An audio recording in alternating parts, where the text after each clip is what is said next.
in the navigation, and Google will think that that's great, right? And then let's just look at his contact page. Some of them I'm going to look at just the home page if I have a lot to say. Some of them I might jump into another page. Contact page is always a fun one to look at. Right here, Josh needs a picture of himself on the contact page. Whenever we can see a picture of a person, we're always going to be a little bit friendlier, a little bit more excited to reach out, right? Something about contacting, especially by email or through a contact form, and seeing the person's face while we're writing it. It's like very, very human to human, right? We like face-to-face kind of stuff, and it's, you know, the closest you can get on a website. So a picture of his face kind of toward the top would be really good. But I like the rest of the stuff on the page is great. He has his social buttons. He's got his email address and a contact form, which I always prefer. He has his address, which is not necessary, but is nice. It's a nice touch. His newsletter opt-in form is a little bit hard to read. I really like that he used his art as a background, but it's really hard to read what you're asking us to do, which is to join his tribe and get updates by email. Which is great, but I just can't quite read it. So, I mean, I can, but it's difficult. So most people are just going to ignore it. So I would probably do something to make that a little bit easier to read. Okay, Madeline. Madeline's site is madeleinewood.com. I just put it in the chat for you all. Madeline's site, the first thing I already spoke about, the background's green.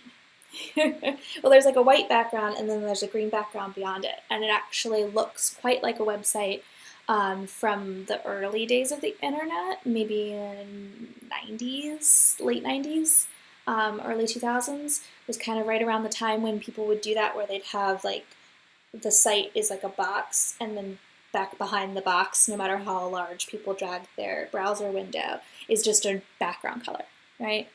And that just doesn't quite look up to date and modern, so people will think it's unprofessional, right? The more you look like you're of the times, the more people think that you're a professional person. It's totally ridiculous, but that's what people think. So Madeline's site could use blowing up to just be a responsive design so that there's no background color, but just her site, when the browser window grows or shrinks, her site just grows and shrinks with it. That's what most sites do now, and it's not that hard to get done. You can usually have someone do it for you. Madeline's homepage looks like an interior page of her site. It doesn't look like a homepage. She's got an image of the art, of an artwork, and she's got close-up views of it that we can scroll through at the top, or those might be different pieces. Those are different pieces. Different pieces we can look at across the top. And we can just scroll through them and click on whichever one we want, and then she has information on the right side that gives us stuff about buying her work, right, with lots of little links here. And it's just a lot of stuff. With a homepage, you want to make a big impression really fast and then give them one little thing to do, right? One thing to do. And that thing to do can be like, go to my gallery and look at more of my work, or go to my bio and read about me and how I became an artist. Or it can be sign up for my email list. That's my favorite one. It can even be shop, though I tend to think it's better when people have a little bit of a longer process to get to the shop. You kind of warm them up before you put them in a buying situation, right? So this is a little bit fast to have all these calls to action about selecting galleries, selecting for sale, viewing the upcoming exhibitions, contacting her, the information about the artwork, email her, email this page to a friend. You know, it's just a lot, right? So I think Madeline would do well to make a different home page and make this more the page that is in the galleries, right? Amanda says she hates the sign up for her newsletter pop-ups. Yeah, it's tough. Pop-ups are statistically really good, so you might want to keep it as long as you can make it seem a little less obnoxious, right? A little less intense. as Amanda says, the people haven't had a chance to get to know you yet, but at the same time, they statistically work really well. So you've got the numbers, which don't lie, and then you've also got the feelings, which also kind of don't lie, right? And you kind of have to balance them. So I prefer what they call a polite pop-up, which is things like making sure it pops up only after you've scrolled down part of the screen or only after you've been on the site for a certain amount of time. And then things like making sure that it looks nice, it looks like part of the rest of your content. It's not aggressive, it's easy to close. Make sure there is an X and that the X is really visible and easy to find, right? All important stuff. That was a lot for Madeline, so that's all I'm going to give her because it's going to be a big change. We're going to move to Liz's site, lizkalloch.com. I think that's how you pronounce it, Kalloch. Liz's site looks a lot more modern than the other sites we've been looking at. It's very contemporary looking. I like her logo. I think the two fonts work well together, and I don't think that they compete with each other, and they're both legible, which is good. I don't like that my first glimpse, I can't really see her art. She's got a few pictures back behind her call to action, which is to get in touch with her, which would be, actually when you click on it, it pops up an email in your default email provider. That's rather an aggressive call to action, but I can understand. Aggressive sometimes works, but I can't see her art, and so sadly I don't know what she makes, and I'm liable to not scroll down. Why would I scroll down if my first glimpse I'm like, I don't see anything, right? So better to have a really clear picture of your art at the beginning so that people will know, and then when they scroll down, they get it.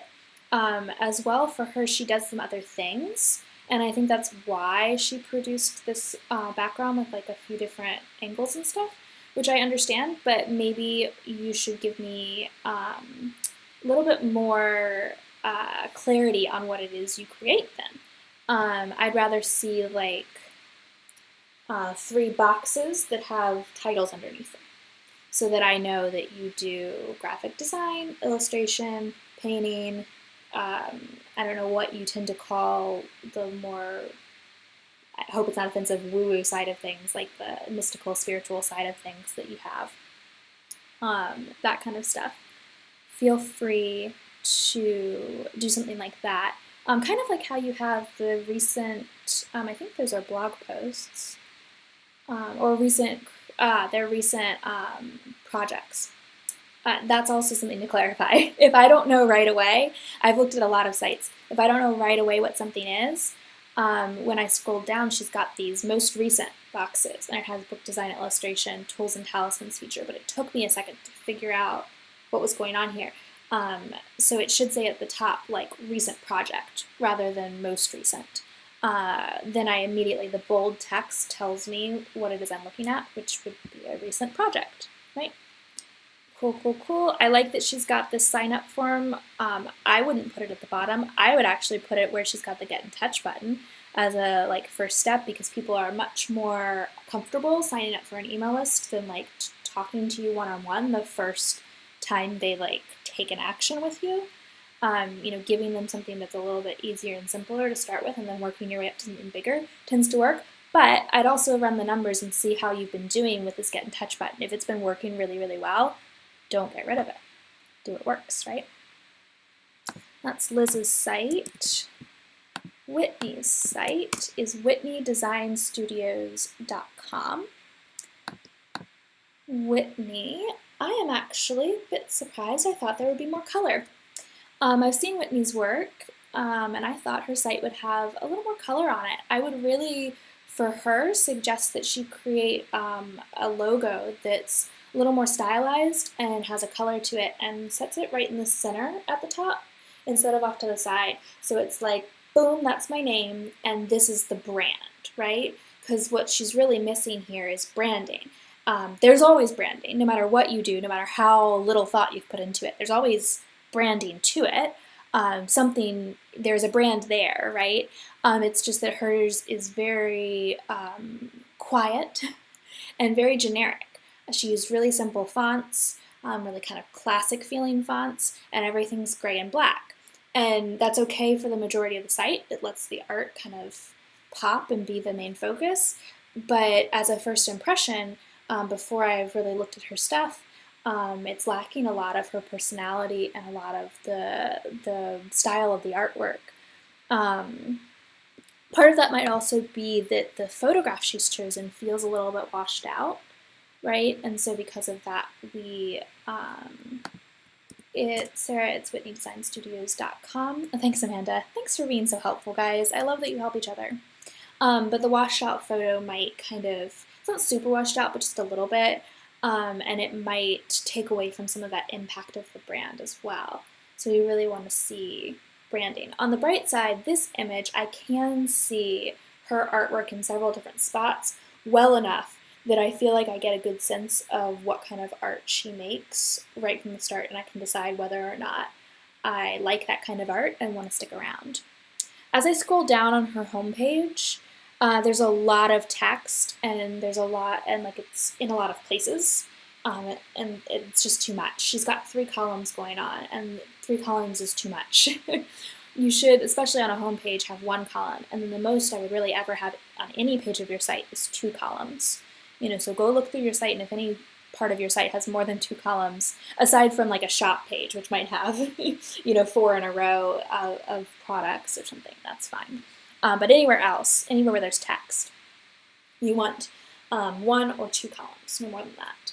And I like that she's got all this information on our homepage. I would just be more inclined to stack it on top of each other, so that it makes the homepage longer, right? Longer scroll through, which is not a good thing or a bad thing, but that's just to tell you to explain very clearly what I would have her do. And it would just mean that there's less like competing with me at any point when I've stopped scrolling. At any page, at any like one part of the page that I'm looking at, I'm not going, oh, this is what am I looking at? I want very clear, this is what I'm looking at now, then this is what I'm looking at, then this is what I'm looking at, right? I would move her call to action, which appears to be her subscribe box. I would move that up to just underneath the photo. Really, if she can fit it, and that might be not possible. I think this is a Squarespace site, so she might not be able to do that. But if she can make it lengthwise underneath the image, then it would fit before people scroll down for the first time. And that would be really great. It's always great if you can fit your call to action before people start scrolling, right? Are you guys picking up what I am putting down? Are you hearing me? Are you understanding? Are you feeling good? Yes? Yes, yes, yes? I hope to hear yeses all around. If not, I will have to pick up my pace here, get things going a little bit more exciting or something. I don't know. Thumbs up. Taking notes. Oh, good, Brennan. Notes are always good.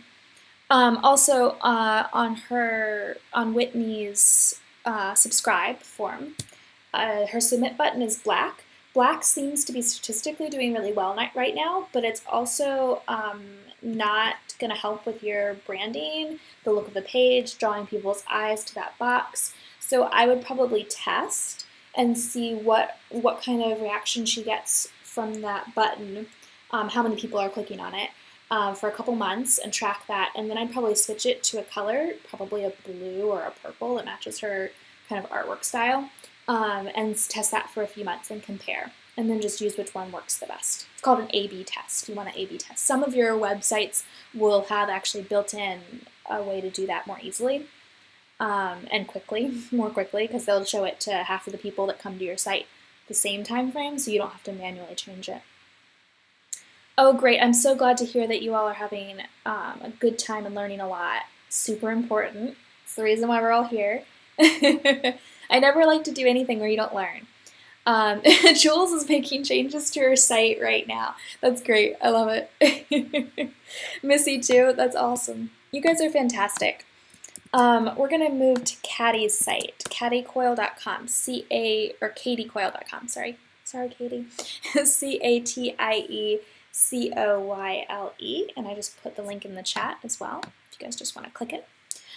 She's a photographer, and I love that our first look at her site is, I would say, perfect. Like, I wouldn't have any advice for her to change from our first glance before we scroll through anything.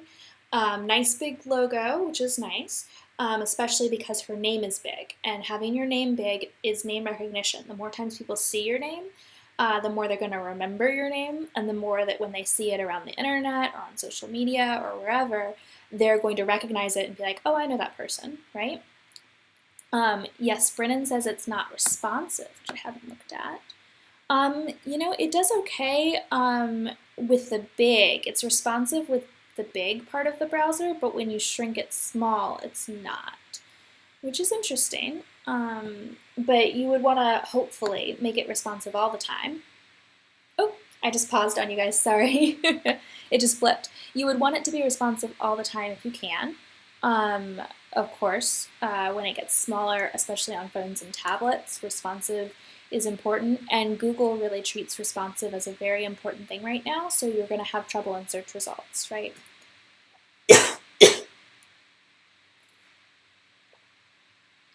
Sorry, guys. That's a good idea, Amanda. Amanda says that she has her site open while I'm talking, and she can check it against the things that I'm mentioning, which is a great idea. Yeah, but Katie's site is good at the first glance. I like that. She's got that nice name recognition, a very simple navigation, and then she's actually got 3 calls to action, which is more than I would normally say is good. I might even try to like make one kind of a highlight if there's a way to make like the center one, because that would look nice. Like to outline it or to make the text a different color, maybe a pink or something, so that we're more inclined to click on it. Or something like that. That would be like statistically the ideal. She's probably going to see better results, but aesthetically, this looks super professional. This looks great, and I imagine a lot, since she does a lot of wedding photography, a lot of her customers, a lot of people who are going to eventually buy from her and work with her, are not going to make that decision at the very first glance at her site. So a call to action might be a little bit less important, right? And as we scroll down, we see a new session, I guess you'd say, 3 photos from a new session that she had, or an old session, I'm not sure if it's new or old, and a little bit of description about who she is. That's good for Google, but it's a kind of a wall of text. And I would imagine that most of her customers care about the look of the photos that they're going to receive much more than text about what kinds of photography she can do, what kinds of locations, that kind of stuff. And I think that's more for more in-depth research, right? So I would probably shorten this to a paragraph, a shorter paragraph, with one link, one place to go next, right? So that when they're done reading this page, there's a natural next moment. And it's not a wall of text that they feel like, I don't want to read that, right? You want something short that feels very easy to read. And then I move the rest of this text. There's no reason to delete it forever. I would move it into your About page, or it can be used as marketing text if you get an interview with someone, if you post your bio on another website for some reason, that kind of thing, right? That's what I would do on our home page. Let's click on Meet Katie, which is her About page, and it's the first link in her navigation. She's got the same header, and the problem with that, it looks great on the home page, but the problem with it on the other pages is that we don't even kind of know that we've switched pages, right? There's no visual cue that we've got a new page going on or what might be on that page. So what I would actually do is have her interior pages take her logo and put the C icon off to the left side and bring up her name and bring up photography so that everything's kind of in a line at the top and is small, right? A lot smaller. And then I would move her navigation menu up, and I would take off the 3 boxes so that each page has its own content, right? And we immediately know that that's what we're looking at. The first picture of her, you can't see her face. This is not good. As a photographer, Katie, I hope you know but seeing your face is really important. It's what gets people to connect with you, right? Human to human. Faces are so important. Everyone needs to go do, even if it's like a 15 or 20-minute photo shoot, everyone just needs to get a good photo, even if it's one good photo of themselves with their face where I can see you and you're looking at the camera, right? We need that. When we're on your site, we need to feel like we're connected to you, right? And with Katie here, like, it's also really far away, the camera from her, and so we can't even really see very much about her in general. It's just the position of her body is the only thing we can pick up, and her clothes, I guess, the only thing we can pick up to give us some idea of who she is, right? Yes, for those of you who are just coming in like Judy, you should just see me and a blank screen because for some reason the same software that I used last time and worked perfectly for these website critiques is not working today. So you need to open the website yourself. Right now we're on Katie Coyle's website. I'm going to put the link in there for you. Thank you everyone for your patience, right? Let's see.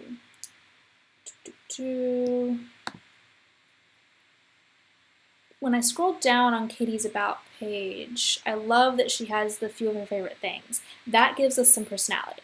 It's nothing like seeing a face-to-face. That's like essential, but it does kind of help make up for some of the lack of visual connection to her, right?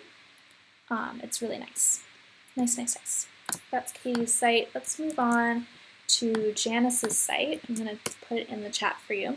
It's Janice, I have no idea to pronounce her last name, JANICESZTABNIK.com. SZTABNIK.com. Janice. Nice and clean from the very beginning. Lovely. Wouldn't change anything about this first impression. Looks really good. Good piece of art right up front, giving us a really strong idea of what kind of art she creates. We have nothing to do from here, right? When we're seeing this first impression, there's nothing that's telling us to go do anything. We have to somehow pull from inside of ourselves the motivation to do something, which sadly is statistically incredibly hard. People on the internet were lazy, I guess. Everyone just turns into a lazy slob when we open our computers. So you want to make it easy for people. And so ideally, what you would do is have your artwork shorter, or pick a shorter artwork, or you could crop it, depending on your personal preference. Some people are fine cropping their artwork, other people are not okay with that. And I understand both positions, so no hard feelings either way. But somehow make it shorter so that before we scroll down the page on a typical desktop, we would have your subscribe box, right?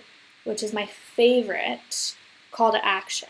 Every page needs a call to action, and a subscribe box is probably the best call to action for most artists because it gives you the most control over the people who have found your website, right? The people who have decided that they're your fans. So they like your artwork, they want to hang out with you, they think you're cool. That's awesome. And when you collect them on social media, when they look at your portfolio, all those sorts of things, you have very little control over how often you get to talk to them, what you can talk to them about, whether they're going to peace out and say they never want to see you again, right? Email is where you have the most control. They can unsubscribe, but most people don't do it very often. You don't get a lot of unsubscribes, right? Typically just a couple for every email you send out. And you can email them whenever you want, right? You're in control, and everyone's checking their inboxes, usually at least once a day. Some people not, but usually at least once a day. So it's your best bet. And statistically speaking, I think, I don't keep numbers in my head very well, but there's a stat about the percentage of people on your email list that buy versus the percentage of people on your website. And of course, your email subscribers are far more likely to buy from you than your website visitors, right? So get them on your email list, warm them up to you over some emails, and then they're likely to buy from you, right? So I'd move that up. I love this little leaf. When I scroll down the page, there's like a little leaf logo thing with a little banner underneath, a little like ribbon banner thing. It's gorgeous, it's cute, but it has nothing to do with Janice. It doesn't give us any idea of who Janice is, like the words underneath her name do, which are great. It has no relation to her logo at the top, right? It kind of feels, and it has no relation to her paintings either, so it kind of just feels like a random thing that's kind of lost in there, and actually very confusing. I would move that, take it off, and if you really like it, put it in the footer or something. And then also, hello, I'm Janice. Could use your picture. It doesn't have to have it, but it really could use it, and it might help kind of make that feel like a more meaty part of the site. Right now it feels like just this random mention. I'm Janice, I do these things. And really we'd like to have a little bit more. Julia says about to have her site redesigned and converted to WordPress. Good, I'm glad this is helpful. WordPress is what I'm on. I love WordPress, but it's very techy, so some people are not so keen on doing their site on WordPress. I'm glad that you're endeavoring to do it. I think you'll like it. Once it's on there, once someone's helped you get it up and running, it's really not that hard to manage. I've helped clients do that before, and they've found it pretty easy. Judy says it's not responsive. I didn't check. Yeah, it appears to not be responsive. That's also a thing to change. Could you put the logo and navigation down one side and then the call to action might show before the fold? Yes, you could do that. And I do see some sites that are having that left hand as a navigation and the logo kind of in the corner. And people seem to be fine with it. It doesn't seem to look out of date. It's certainly not as impactful as having it across the top, right? But it might help you with the organization, getting everything where you want it. And so that could be reason enough to do it. I like that Janice's logo would fit perfectly into that because it's, kind of taller and almost square, but tall. And so it would actually fit quite well. It's a good idea, Judy. Good idea. Let's look at Janice's painting page. I haven't done a painting page in a little bit. Oh yeah. This first image that we see looks incredibly different from the one on her homepage. And this is like red flag for people. When they click to the next page of your site and like the page on the part on the homepage they loved, they were so excited, yes, I'm gonna click more, right? And then it's like completely different. It throws people off and they leave, right? It's not that one is better than the other or that they can't be on the same site together. It's just that dialogue between the homepage and the very first image you see when you click over to the gallery section, right? You want those to feel the same. Everything else can kind of be mixed in there, that's fine. But I would probably take the second or third image that shows up on her paintings page and make that the first one, so that the first one is at least somewhat similar, right? The other thing here is that when we've got her artwork up, let's see, oh, that one did. Most of them, or some of them, don't seem to click to anywhere. Or maybe it was just the first one. You want to make sure that they all click to somewhere that she can buy it, right? That I could, or whoever is visiting the site could buy the piece, right? And if it's not something that is purchasable, maybe it is a private collection piece, it was commissioned, it's already been sold, whatever, there should be a note somewhere that tells us that, right? Titles are also good. People love to have a title alongside a piece. I know some of us are anti-title. If you do title your works, put the titles next to the works on your site. People love that. Preferably, the work wouldn't be sold through Saatchi. People like to stay on your own site when they're buying stuff, but it's not like a horrible thing. Saatchi is relatively well known and respected, right? Brennan says the link painting view, all artwork on Saatchi is broken. Ooh, good note. So yeah, got a 404 error when I clicked underneath the image. on her painting page where it says view all artwork on Saatchi, it did not work. So check the link, make sure that you've got the right spot. I'm sure it's just that the link is slightly different than you thought it was, right? Or you should just copy and paste it. It always works better when you copy paste. We're going to move from Janice's site to Kit's site, which is kitporterstudios.com. I just put it in the chat for you all. kitporterstudios.com. Nice and clean. I'm seeing a lot of good sites today, you guys. The things that I'm saying are not entirely nitpicking, but a good amount of it is just being picky about things that are really going to help you take it to the next level. But a lot of your sites have a really good first impression. I feel really good about Kit's, first glimpse of Kit's site.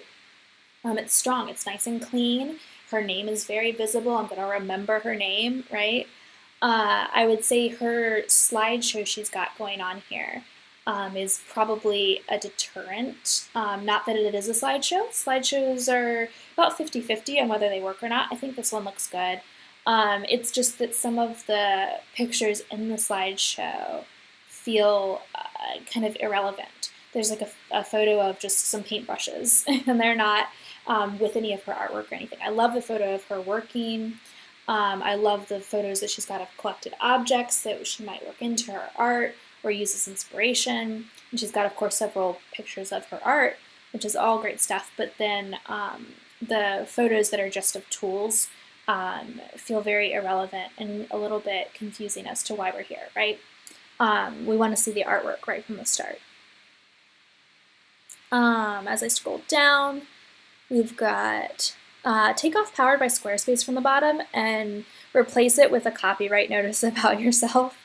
A copyright notice is, by no means required. It's still a copyrighted site even without having a notice on there.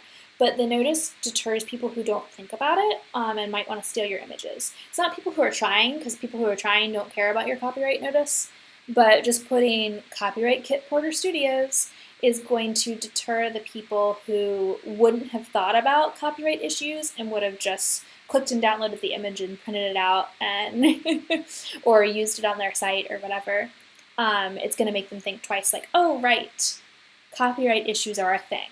So, people who aren't in the art industry sometimes don't really know a lot about copyright, haven't thought a lot about copyright. It's not part of their daily concern, and so sadly, they steal things without realizing that's what they're doing, right? Without really thinking about it.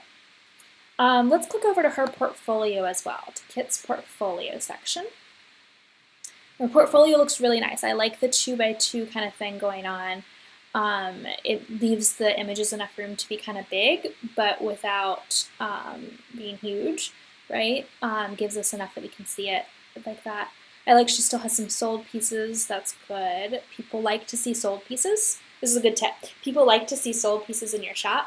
It makes you look more in demand. They don't really notice if there isn't anything that's marked sold, so don't stress out about it if your tech doesn't let you do it. But if it does, keep some sold things in there, visible. People will see them. They'll often have a little bit of FOMO. They're like, oh, I didn't get that piece, but it's so perfect. I love it so much. Sometimes that means they'll contact you about a commission. Sometimes it prompts them, well, I never want to miss another piece, so I'm going to sign up for her email list, right? Because, I wouldn't want to lose out the next time she's got a piece that I just am over the moon about and someone else, buys it out from under me, right? Good. When I click on pieces, where does it go?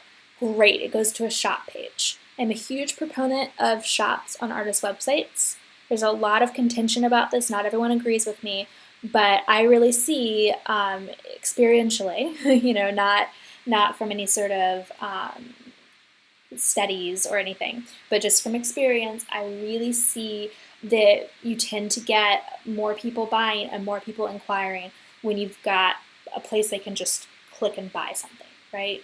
If you can do that, people feel good, right? They have this idea right away of what your pricing's like. They feel like they don't have to go through you. There's no gatekeeper. They can just buy art if they want to buy art. Like when you go onto Amazon and you buy whatever you want just because it's there, right? They like that freedom. We're in a very culture of very much immediacy, and we don't want to have to like email you and say, is this available and how much is it? And then we gotta wait, and it's an awkward conversation, right? We like the immediacy of we just like press buy, we give you a credit card, and it's handled, right? That's good. And prices on sites are good too. Even if you don't have e-commerce, prices are really good. Another contentious thing, but prices let people self-select. People can say like, okay, I know how much it is. I can save for it, or wow, that's a lot less than I would have thought. I feel great about buying it now, right? And it helps you to get fewer requests from people who can't afford you, which is great. Pricing on sites is really good. Good stuff. This is lovely. Good site kit. Let's check out Bryn's. Bryn, I hope you're still on. Brennan, sorry. We had a Bryn as well, and I got the names all diced up. Brennan, we're going to do yours now. It's BrennanMcElhenney.com.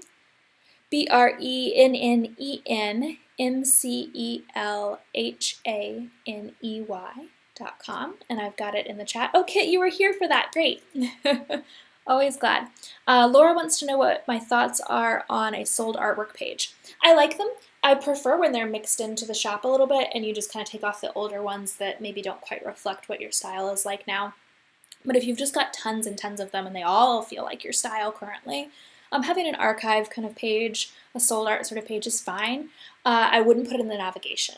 I would link to it from other spots. It's usually the kind of page that the people who want to see it are mostly going to be professionals who would want to work with you with a business-to-business kind of relationship. And so it kind of clutters because your site's purpose is almost always going to be for your customers. Most artists, the structure of their site, all the ones we've looked at today, it's because their site is for their customers. And so your business-to-business kind of relationships, wholesale licensing kind of stuff, galleries, those sorts of things, they're going to read your About page, and that's a great spot to put, hey, you want to see all my sold stuff, right? That'd be a great place to link to it. Brennan, oh, you have a shortcut. Oh, that's awesome. Brennan says that if you want to get to her site, bmc.me, which is awesome. I love shortcuts. Especially because you've got a nice long name. Kind of hard to spell. Great white background. I like it. I actually like these fonts for you. Your style of artwork, even though the fonts are really simple, and I critiqued a different site for that, I think, these work really well for this style of artwork. They're going to really appeal to your target market, which is, of course, our goal. Everything should be done with your target market in mind. What I do think is that you should increase the size of your logo a little bit, or spell out your name. That's probably your signature, I would imagine, and so you probably just want to leave it. But a little bit bigger would be nice, so we have a little bit more impact. And I might even make it that blue shade that you've got on the shop artwork button right now. Again, we give it a little pop, which would be nice. We always want to have that recognizable something. Either your name is lingually recognizable to us, like Kit Porter's was, or your logo is visually recognizable to us. So we've got that repetition, and we keep remembering you, right? I mentioned this before, big shop artwork button on the homepage. Great that you have a call to action, Brennan, but that's not the best call to action that you could have. It's a good one. There's nothing like horrible about it. It's just kind of fast, right?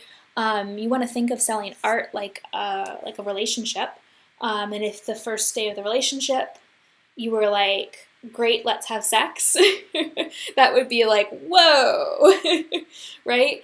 I mean, sometimes it would be okay, and that's why sometimes people buy from you the first time too, but most of the time people kind of want to like go out on a date first, and so they might want to look at another page of your site, or go to your Instagram account, or sign up for your email list, something like that that's a little bit lower key, a little bit more first date style, before you're like, boom, let's sell you something, right? A little slower is nice. The homepage also feels really simple. Simple can be good, but I think in this instance, it would be helpful if underneath the button, which might still stay shop, but if it doesn't, could be any kind of button. If underneath that you had like a little bit of text about you, that would be good for SEO, for search engine optimization, and it would also kind of make the page look a little bit meatier, a little bit more like you've got stuff going on, right? You always want to look, if you can, online, you always want to look like you're busy, like you're someone who has things to share, stuff happening in your life, right, in your art practice, because that makes people think you're successful, which makes people want to hang out with you and be part of your success, follow you and buy your work and all of that. You know, we're human and we like to associate with people who are doing well. And not because we don't like people who aren't doing well, but just there's something really that feels good about being part of something successful. And so we really do like to be part of someone who is succeeding at what they do, right? And then it's also good confirmation for us that if you're succeeding and we like your artwork, then we must be right because you wouldn't be succeeding if you didn't have good artwork. And a lot of art customers are afraid that their taste is bad, right? You always want to reassure them, testimonials, very clear ideas that you're successful, that their taste, you're reassuring them their taste is good and that it's okay that they like you, right? Because other people do too, you know? Let's click on to Brennan's About page. Great. I love that you've got this quote at the top. That's awesome. And I like the picture of you, but I can't see your face. We talked about that earlier, face-to-face contact. So I might actually have two pictures of you on this page, because this picture is great because we see you painting. And it's, you know, a really gorgeous picture of your work, a really gorgeous photo of your painting. That's fantastic. So maybe if we had that picture and then the quote actually moved to the side a little bit and we had a smaller picture with your face, you know, just like a headshot with the quote next to it, you know, on the same row, that would look nice, I think. Yeah, that would look really great. And I like a picture at the top of a page. I think it tends to visually look good when you have the navigation and the logo and stuff at the top, and then the next thing down is a picture, and then there's more text. The picture kind of breaks up the text. Right now you've got the quote at the top, which sort of visually kind of runs into the other text at the top, even though it doesn't. They're not like close together, but visually it's just like, oh, we've got lots of text, right? I like that we can buy with confidence. I don't think it's a thing for the About page. I think that's more something for your shop page, at the bottom of your shop page, or the top of your shop page. Depends on how aggressive you want to be. And maybe even on each individual shop page for each individual painting. That would be great. I don't think on the About page it's really relevant because they want to know about you, right? So I would actually reorder this page. Big photo of you, little headshot, and the quote you've got. And then I would put the testimonials. Before the testimonials, I would put the places you've been featured, and then the testimonials. And then I would have the three options to read the interview, the artist bio, or trivia about you, which is hilarious. And I love that we then see your face. I'm assuming that's your wife and your dog, and you look adorable with your funny faces. That's great.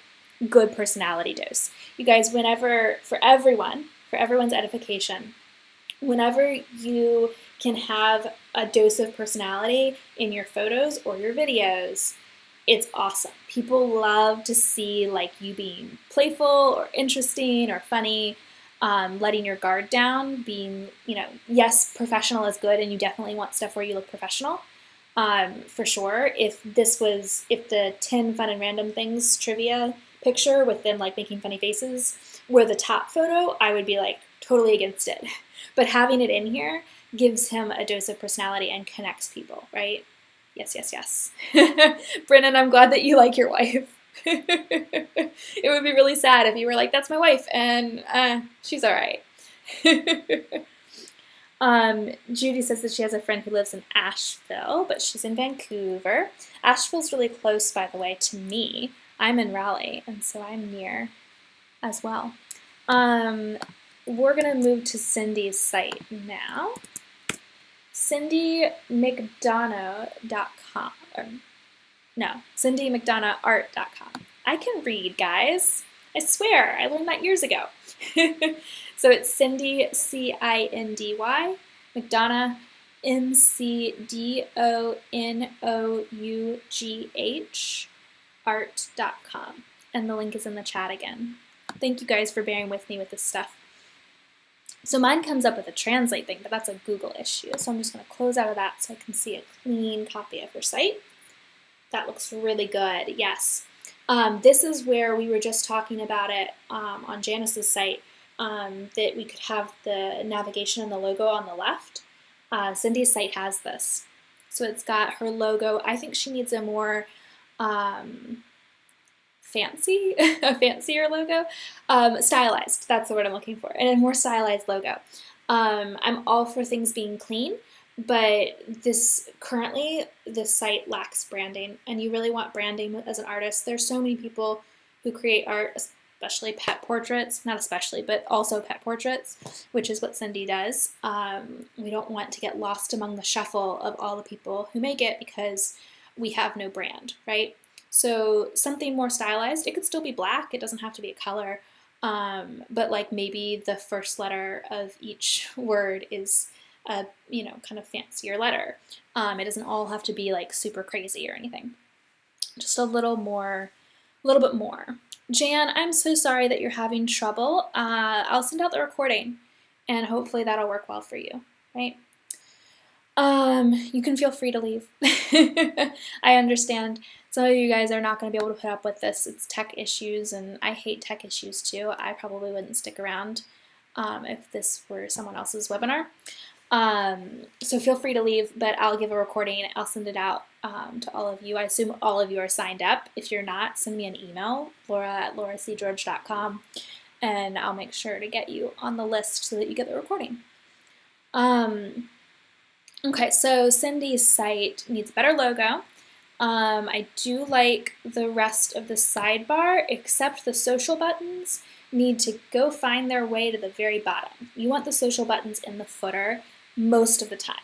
Social buttons are a distraction from your website, okay? So when you're thinking about the process of someone's journey with you online, right? You want people to find you somewhere, which is probably on social media, maybe also on other people's websites and things. You want them to find you. Then you want them to go to your website.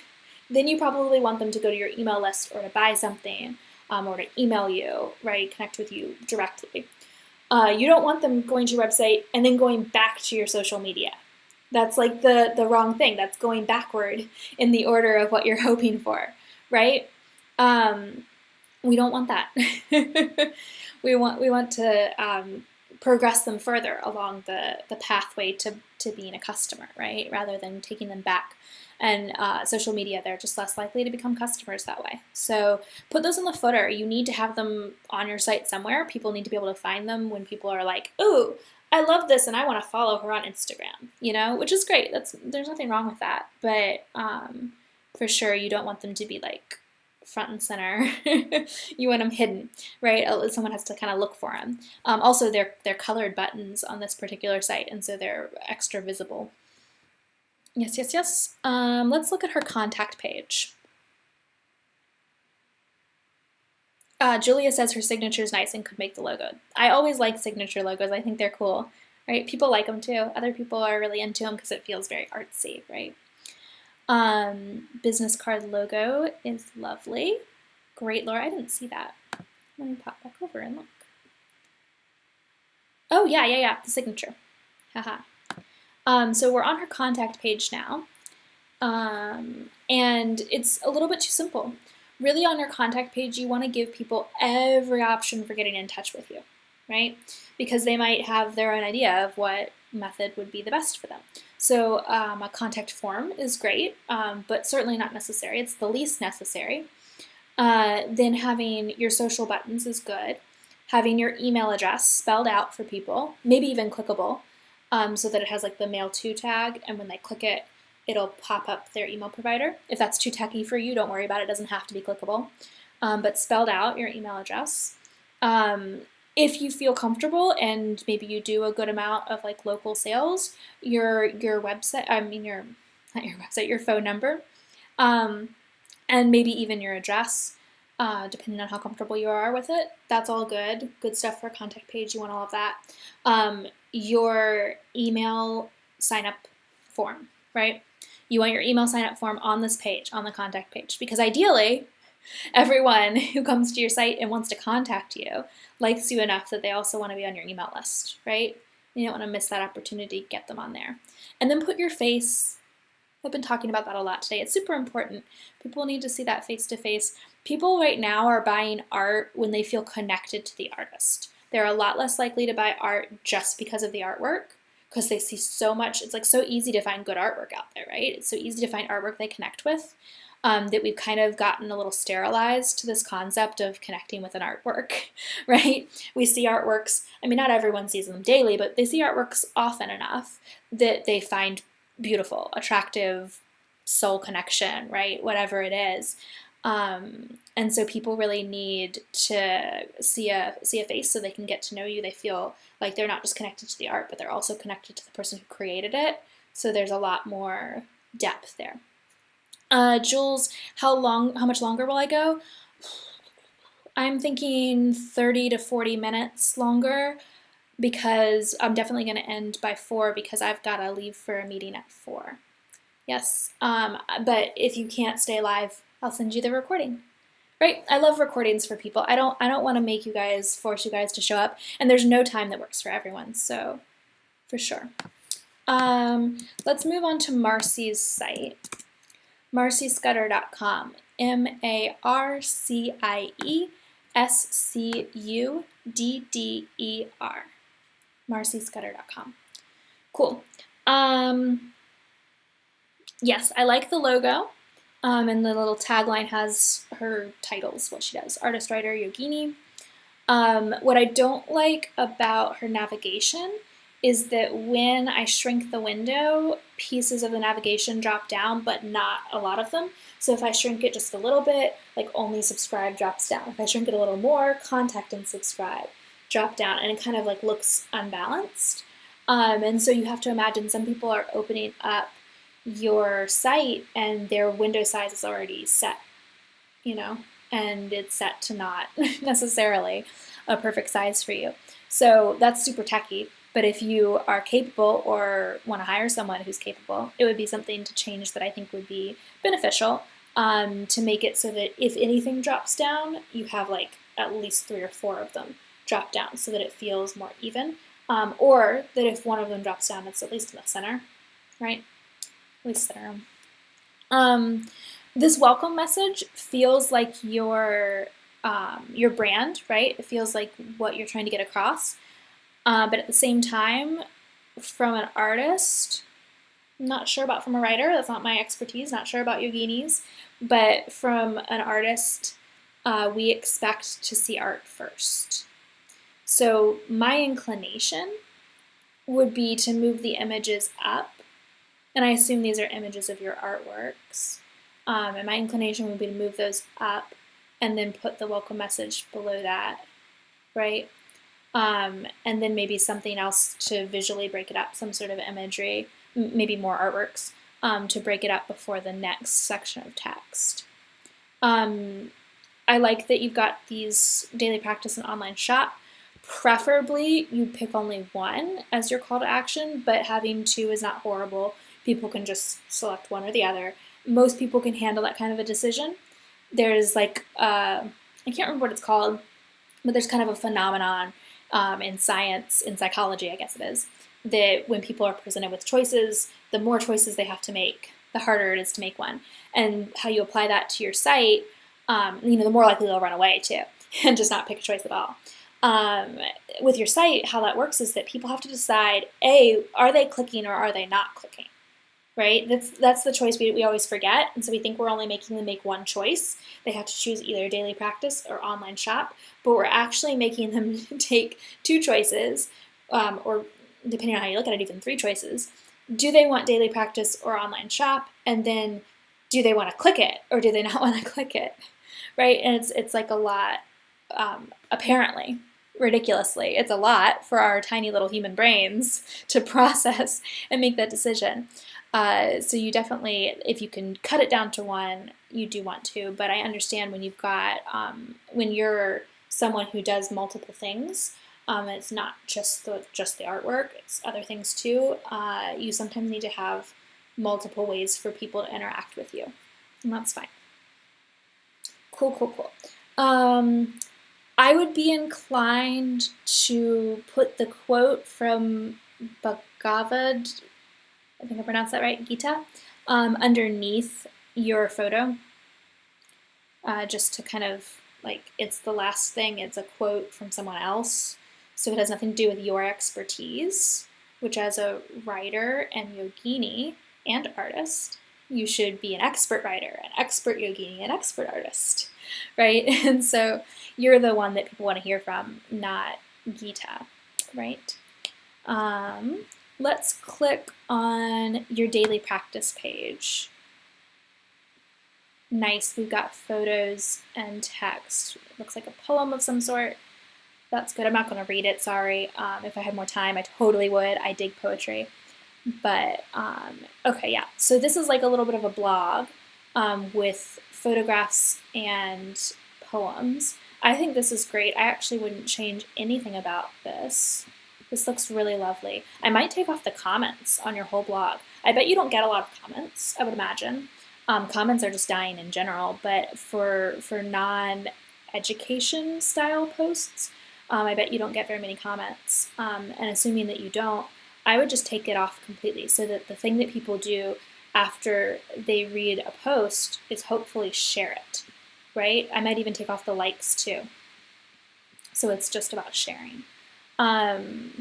Then let's click on Find My Art, and then we'll move on from Marcy.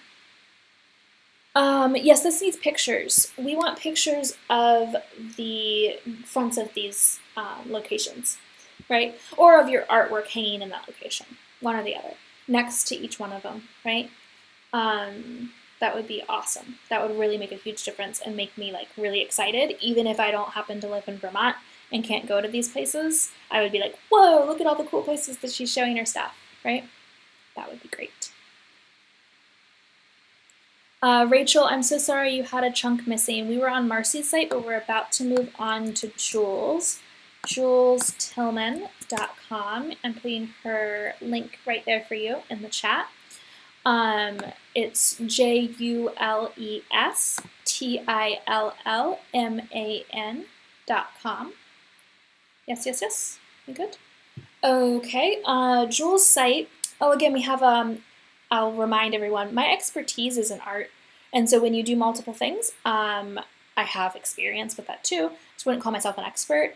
So if I advise you of something and you're like, ew, that would be terrible, you know your business best when it's something like that. But I'm going to advise you, Jules, that you need a photo of your art right from the beginning.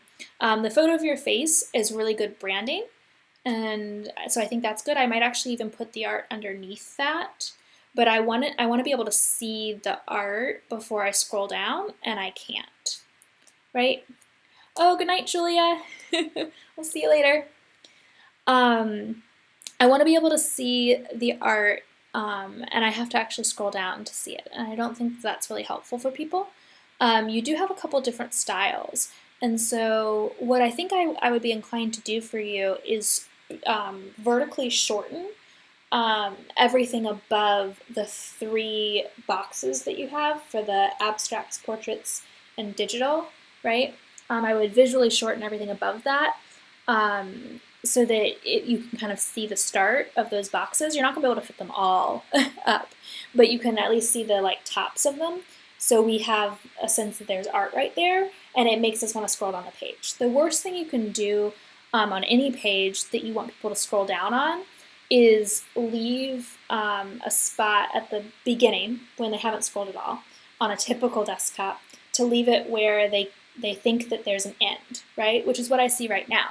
Because on my screen, the gray background ends, the pink background starts, but I can't see anything else except the social buttons, which float, of course. And so it just looks like the pink is like just a bar at the bottom of the page, and that the social buttons are at the bottom of the page, and that's just it. And so visually, I'm inclined to not scroll, right? We always want, if we want them to scroll, we always want to visually tell them to scroll.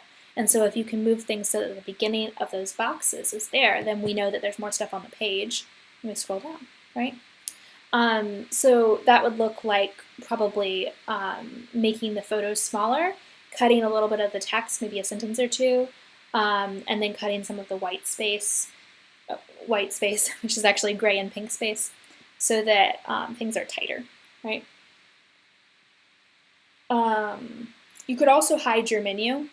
You know, the 3 lines that show up on a lot of sites when it's on a mobile device, those are starting to become popular for a desktop as well. So a lot of people's sites, even when they're full size on a desktop, have the menu, the navigation menu hidden behind the 3 bars.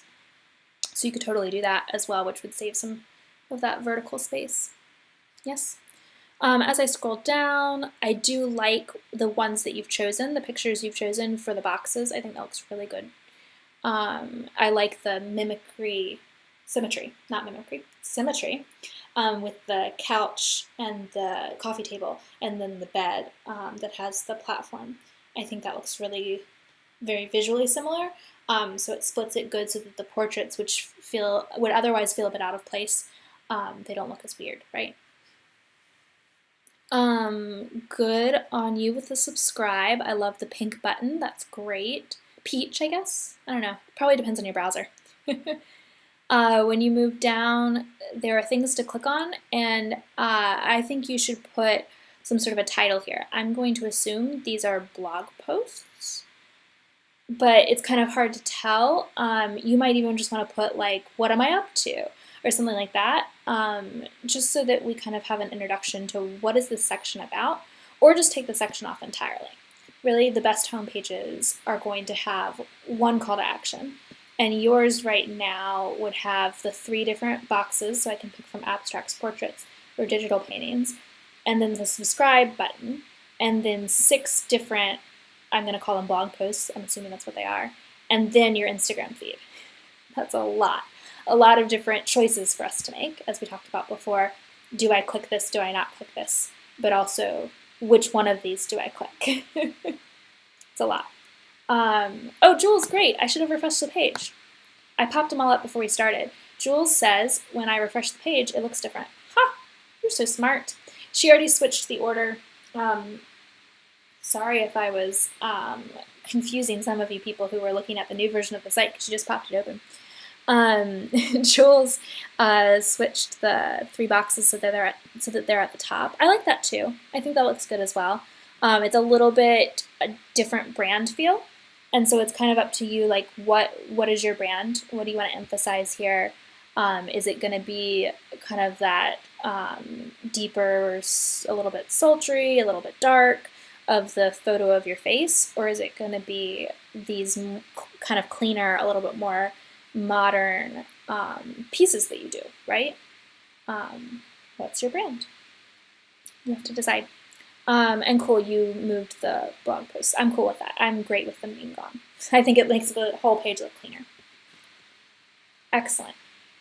Let's look at your About page. On Jules' About page, cool. I think a better photo of you would be good as well. I like that photo because it like really feels personality driven, but then at the same time I kind of want to see your eyes. Like, I sort of want to see a little bit more of you, so that I kind of feel like I want to feel like I can pick you out of a crowd. You know, like if you were in a lineup of like 6 different people and they all kind of were women about your age with kind of curly hair, like that I would know which one it was, right? That would be ideal. This is good. I'm not going to read all the text, of course, because we don't have time, but this is good. I like that you've broken it up with lots of images, and you're sharing with us about the different styles that you have. This is good. Co-linking, cross-linking to your other site. Awesome. Yes, yes, yes. And then your fun little stuff. I would even incorporate a couple of the little fun things, the tidbits of fun, earlier in so that it's not like official bio and then the fun stuff, right? So that it's like, I have a personality all the way through. I'm not like isolating my personality into a list. It's okay to also have the list, but we want, to feel like real people. And I love the testimonials at the bottom. This is good. This is really good. And your call to action here is the art, but it's so small. I might be more inclined to have, what you already have, but then include also, additionally, like a photo that says shop art. And people can click on it like it's a button. Yeah, just so that there's a little bit more visually drawing us to it. Especially since we can see the Instagram in the footer, and actually that's more visually enticing, right? We're going to move to Julie's site now, which is juliemarriottart.com. I'm so glad you have a photo shoot for later this month, Jules. That's great. I love photo shoots. They're like super uncomfortable and awkward, but you end up feeling really good about yourself afterward. It's fun. So Julie's site is Julie, MARRIOTT, art.com. I'm glad to help. Thank you too, Jules. Thanks for submitting your site. Good sites to work with. Let's see. So Julie's site, when we hit it, has this newsletter box at the top. I'm all for that. I think that's good. Sometimes they get clicked, sometimes they don't. If you have a way to track whether that's actually getting clicked, you should, because if it's not, you should remove it. Anything in your site that isn't beneficial, that isn't doing anything for you, is probably useless, right? And you want to clean it up so that you've only got things that are useful, only got things that are helping in some way. Sometimes what is helpful, it might be a different measure, right? There might be different measures of helpful. For this kind of a bar that's at the top telling us to sign up for a newsletter, that's only helpful if people are clicking on it, right? It's not doing anything other than hoping people will click. But your logo, for instance, you're not hoping people are going to click on it, but it still needs to be there. It's got another purpose, which is name recognition, branding, that kind of thing, right? Love your logo, good navigation. It feels nice and clean and simple. We have little drop downs when we roll over some of the parts of it, and that's a good way to hide some of the other things that you would want in your navigation. I personally prefer to not even have that and just link to them all from within those pages, but certainly it's something people are used to and it's completely fine to have. Good photo. I like that we can see your artwork right from the start, but it's also a photo of you working, so it's also a little bit more personal. That's a good mix. Definitely strong. As I scroll down, I would take off bold and joyful art for the color-loving soul. No, I wouldn't, because it's really good SEO. I visually, I would be inclined to take it off, but I'm shaking the computer. I'm just trying to get comfortable, guys. It's hard sometimes. Sit in the same position for too long. Visually, it looks a little bit weird there as like the only text, and then we've got more images. But SEO, it would be really helpful. Maybe even think about changing the font. I just don't think it quite goes. It feels a little bit too bold compared with the font you use for your logo and your navigation, and then the two that you use in the picture below it with the podcast link, right? The bold and joyful line just looks a little bit brash comparatively. So what do you want us to do? That's my question to you, Julie. What do you want us to do? Because my inclination before I scroll down is like, what do I want to look at? And so then I might click one of these navigation buttons. If I do happen to scroll down, you give me so many options. I feel a little overwhelmed. I can look at your podcast, I can check out your original paintings, I can look at your jewelry and gifts, I can sign up for your email list. I can even go to the the photographer who took your pictures, can follow you on Instagram. It's just like so much that I can do, and there's not a lot of space in between with any text or any white space for me to like breathe, right? And I just feel like I need a little bit more breath. So I might be inclined to even take out the links to the podcast, the paintings, and the jewelry and gifts.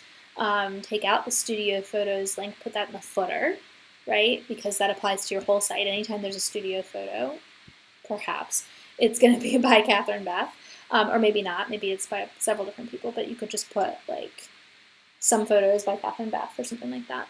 And then we could just have your email list as like, ooh, here's my call to action. For those of you who are looking along with me, I want you to scroll down toward the bottom and look at her email sign up. Okay? We haven't talked about this yet, and I think it's super important.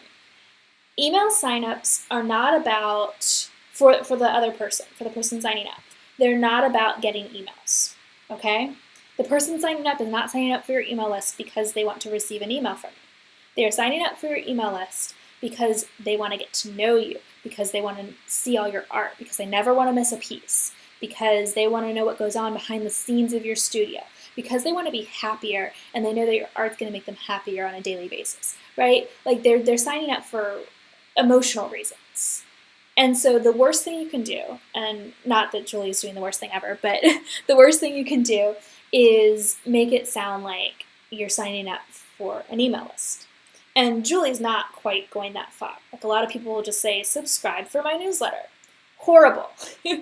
That's horrible. Don't say that. If that's on your site right now, like, get rid of it. It's gone. Keep in touch is great. Julie says keep in touch. That's perfect. Then underneath that, she says, sign up for my Friday studio notes for a twice monthly peek into my studio. And I think that's pretty good. The only words that I take issue with are sign up. Sign up is like iffy. Right? It's right on that edge. We don't want subscribe. We don't want newsletter. We don't want email if we can avoid it. We really want to avoid all of that stuff. Sign up is right on the edge if you can write it out, if you can find a way to say it without sign up. So it's just like enter your email address, right? Or let me send you my Friday studio notes twice monthly. Right, that would be a good way as well. You really ideally want to avoid all the trigger words that are associated with newsletters because no one wants a newsletter, but everyone who wants to be a fan of you wants, sneak peeks inside your studio and like new piece releases and to make sure that they're up to date on your events, right? They want all that stuff. Yes. I just wanted to make sure we got that in. We had a really good moment here because she had like a pretty good text to discuss it with. Julie, okay, I think we're going to stop with Julie's site because we're running really low on time. I'm sorry, guys. I've got a bunch more people who asked, and so I'm going to try to get through as many as possible. We're going to move to Michael's site. It is Strickland, Strickland, fineartstudio.com. It's in the chat for you. Michael's site needs a more stylized logo, right? We need to have some sort of visual memory involved here so that when we see him around the web, hopefully his logo kind of follows him around and we're like, oh yeah, we know who he is. When we come back to his site a few months later or we see an email from him or something, we get that repetition, right? Visual repetition. I would do that up at the top. The brown background, I talked about backgrounds earlier. It's like it just doesn't look of this time. And I think it also makes the gray words in his logo at the top of the site, it makes them look weird when normally that gray wouldn't look bad at all. And in fact, that font wouldn't look bad if it were on a white background. It would look very modern, right? And modern being good, not modern like your art is modern and so your logo should be modern, but modern like we expect when we're doing business with someone that they're of this era because it means that they're going to be competent with things like us buying from them online and them actually knowing how to use their e-commerce software and deliver a product to me, right? That kind of stuff. And keep my credit card info safe, like we need a certain level of trust, right? So I don't mind his navigation menu. I think that's good. I think it's fine. He has the 2 lines to differentiate it, to kind of give it some separation, which I think works really well, and we hadn't talked about doing that. Definitely lines as dividers on pages can really help people, can really help the page layout, and help train our eyes to go to the right spots, right? I like the image on his homepage. I like that it's the beginning. I don't like that right underneath it is Michael Strickland Fine Art again. We already had it at the top.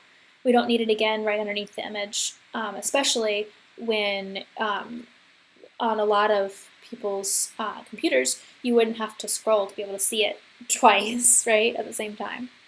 It's too much text on the homepage, and you really need a call to action before we scroll. So maybe I would even replace your Michael Strickland Fine Art underneath the image. I would just replace that with a call to action, a button or something that takes them somewhere. We've talked about which calls to action you could have, so for sure any call to action. But cut down on the text, no more than the 2 paragraphs, right? If anything, you could just leave it with the button and the footer and not need anything else. I'm going to move on a little bit more fast and furious now, get through more. I swear I did these in order of when they came in, by the way, so if your site hasn't been gotten to yet, I'm sorry. I'm literally doing them as fair as possible, just in the order of when people submitted them. The next site we're going to look at is trailworks.com, T-R-A-I-L-L, the double L, works, W-O-R-K-S.com. So when I open her site, I'm assuming it's a her, I haven't looked yet. She has a pop-up box to sign up. We haven't talked about pop-up boxes too much. A little bit, they have pros and cons, right? And that's okay. But typically what we want is just that they're easy to close, which we've got a nice easy X button. I don't really prefer that the X is over the painting here, but it could be worse, right? It could be like in the center of the painting. It's not terrible. But I would, preferably put the X at the other side of the form so that it's not covering the painting. Here we have join the list. We talked a little bit about this a few minutes ago. List is also a trigger word about that's in the category of newsletter. Avoid that. You could say something like join my VIPs, or become a VIP, or hang out with me, or be part of my crew, or I don't know, like use your own personality, right? You don't have to use anything that feels disingenuous, right?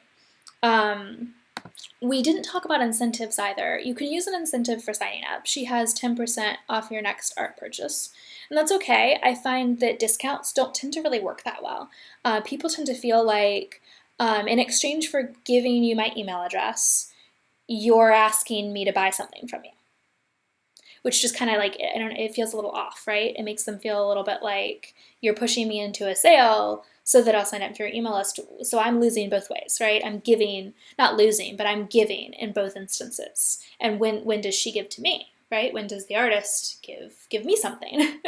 So sometimes I just don't have anything, which also works great. People, if you're not offering them anything, then they're not usually asking, right? If you're not saying, join my list and I'll give you this, if you're just saying join my list, then a lot of people are just going to join your list. They're not going to think about needing an exchange there, right? They're not going to think about needing to trade something and wanting something in return. But if they do, I tend to prefer something free. Usually what works best is like a wallpaper, not a wallpaper, but desktop or phone wallpaper, or a free printable, really small size, 5x7 or something that they can print on their computer. Something like that tends to go really well, right? Cool. Good logo. I like it. It's a little bit busy. I actually would be inclined to put by teaching artist, Jenny Trail Schaefer, all in the same font, right? Teaching artist is bigger and bolder, and I would not do that, just so that we don't have so many visual things going on, right? Less is better. I love the photo of you. That's great, but we can't really see your artwork we have to scroll way down to see your artwork, which is not good. So I would actually bring the watercolors that you've got there, the newly added ones. I would take off the heading that says newly added ones for sale, and I would just move the 3 boxes up above the image of you, and then have the image of you next. So we see your art before we scroll. Then we see you in the studio, but no art or anything. And we don't necessarily know that the boxes are like a sales pitch. We don't need that, right? We don't need to know. We can just naturally have the sales pitch, right? When we click on them, it takes us to a sales page. It's no big deal. People don't feel pressured as long as you don't say, for sale, right? We have a little about section below that. That looks really good. I like it. I like that you're talking about the general store you're in. That's cute. The Teaching Artist blog, also good. Follow you on Instagram. Yeah, we're getting to the point where you just have too many things on the homepage, and I would just move them to other pages of the site, right? Ideally, every page of your site has a call to action, has one thing that you want people to do next, preferably one thing. And not that they can't do other things. You're always going to have your navigation menu up there, so they can always do other things if they want.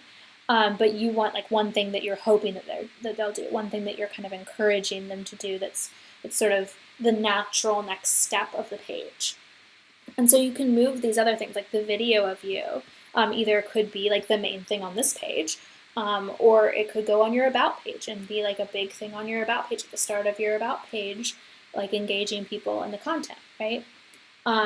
You could take, your Instagram and put that somewhere deeper in the site where it feels natural that they might want to follow you around. That would actually be good for the bottom of your about page, or for on your blog, right? Like, okay, now that you've seen me on my blog, maybe you want to like more often see me, right? And follow me on Instagram.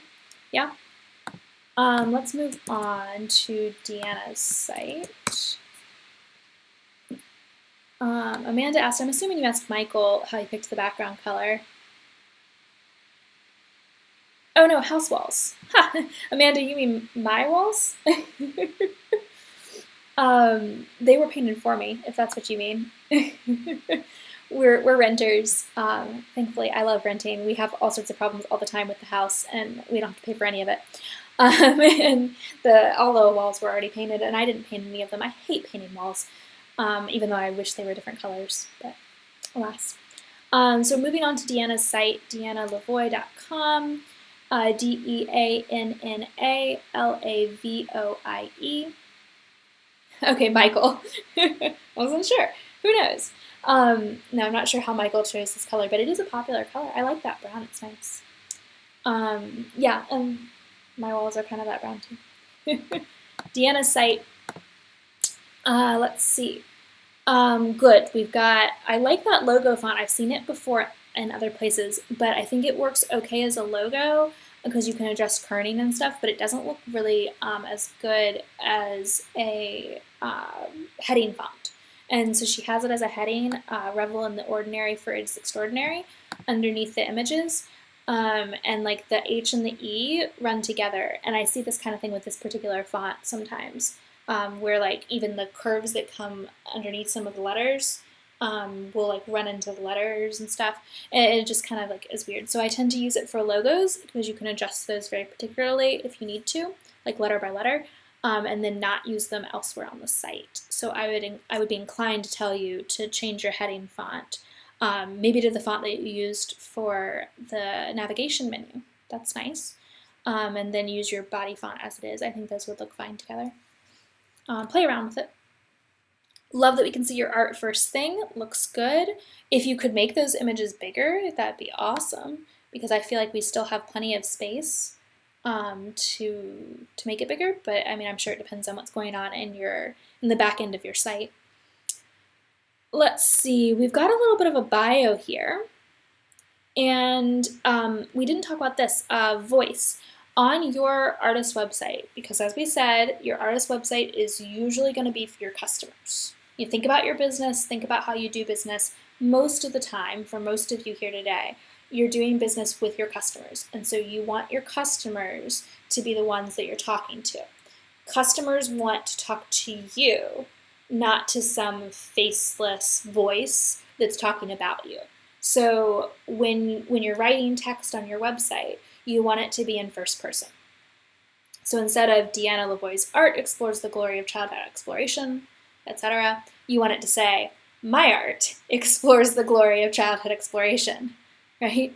The only instance where I would suggest that you don't do this is if on your About page or your bio page or whatever, you have a small section that says official bio and has something like this that includes, your distinctions and your education and that kind of stuff. But generally speaking, I would phrase everything like you're just talking to a friend about who you are as an artist and what your art practice is like, right?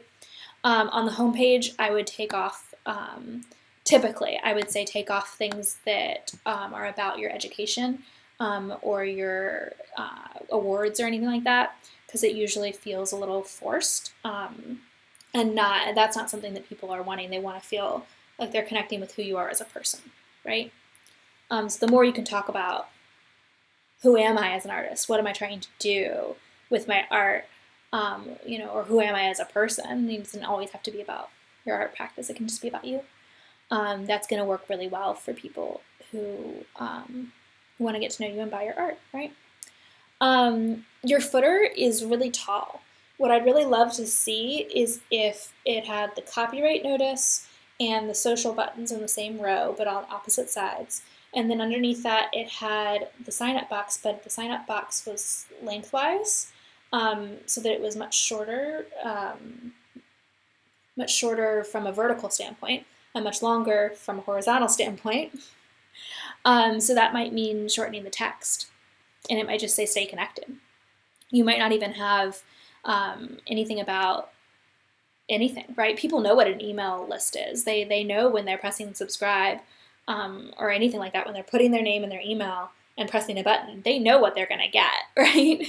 So you don't necessarily have to say anything. Sometimes saying stuff can make it feel more enticing, but you could just not say anything. It could just be blank, right? But if, I'm pretty sure this is Squarespace, if it'll let you make it long, that's what you want to do. And then I like that the box is got a blue background. That makes up for the black button because our eye is easily drawn to it. That's great. You also don't have to put anything about privacy at the bottom of your subscribes. That's like often in the default when you're building the box, but it's by no means like a legal requirement or anything. And people don't necessarily expect it. So totally fine. I'm gonna move quickly because I really do have to leave in like just a couple minutes.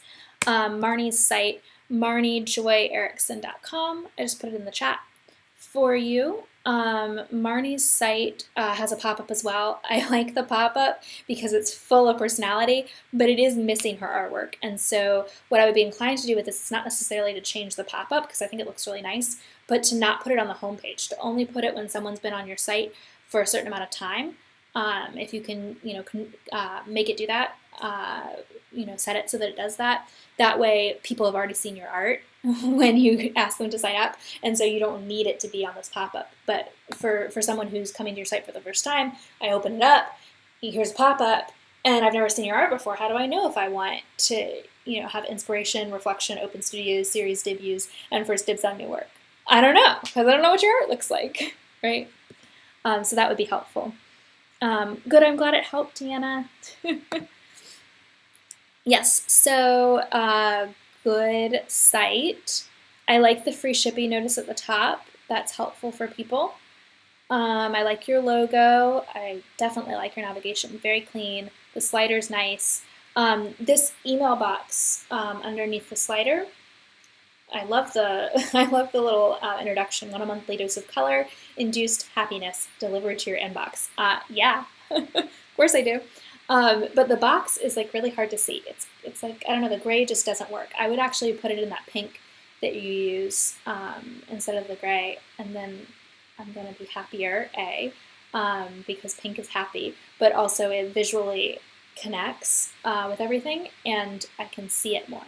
right? We don't want we often will try to make these forms less noticeable, but the form is the thing we want them to do. We want them to be more noticeable. We want to the social buttons, we want to fade into the background, right? But we want the email sign up. That's the thing we're hoping that they'll do. We want them to, if they're going to leave our site, to go sign up for our email list.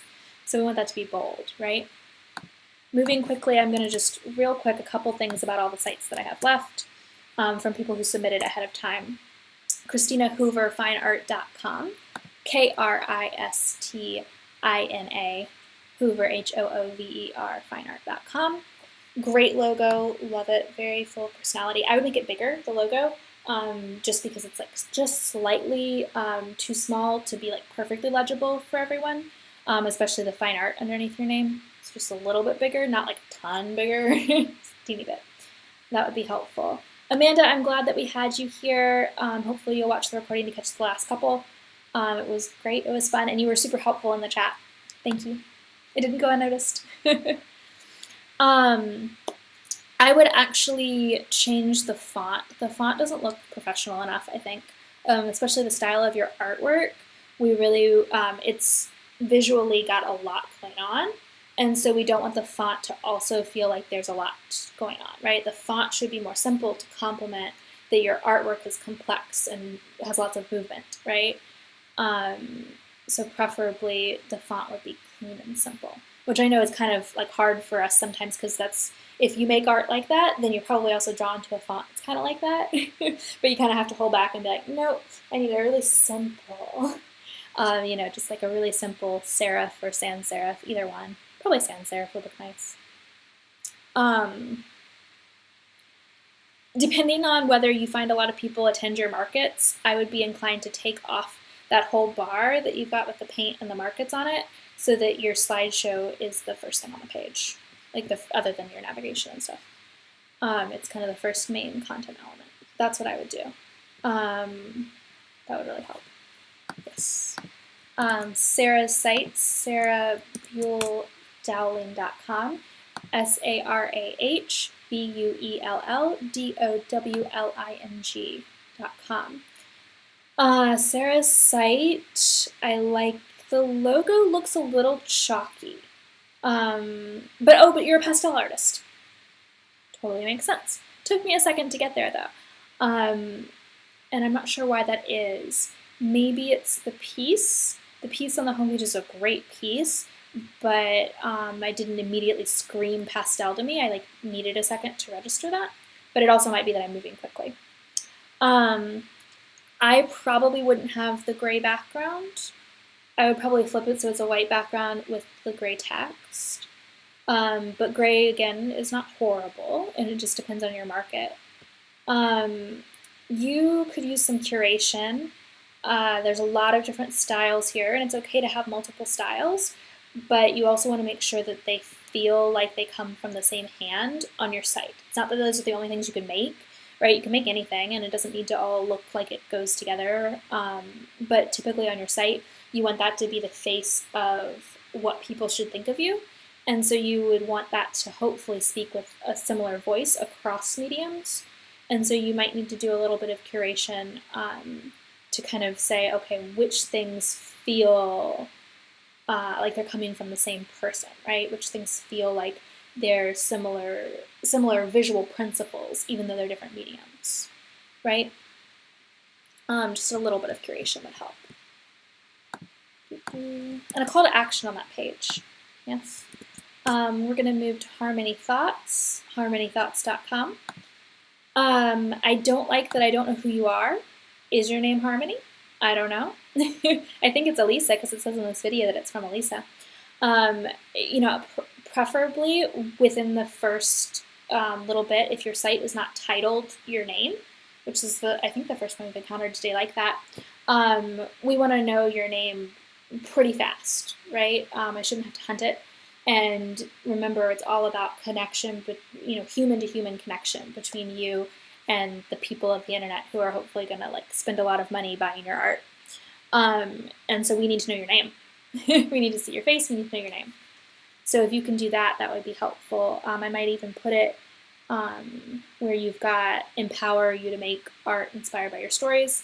I might put your name in there somewhere, like I am Elisa, and I empower you to make art, right? Right? Talk to them. It's okay to talk to them through your website text.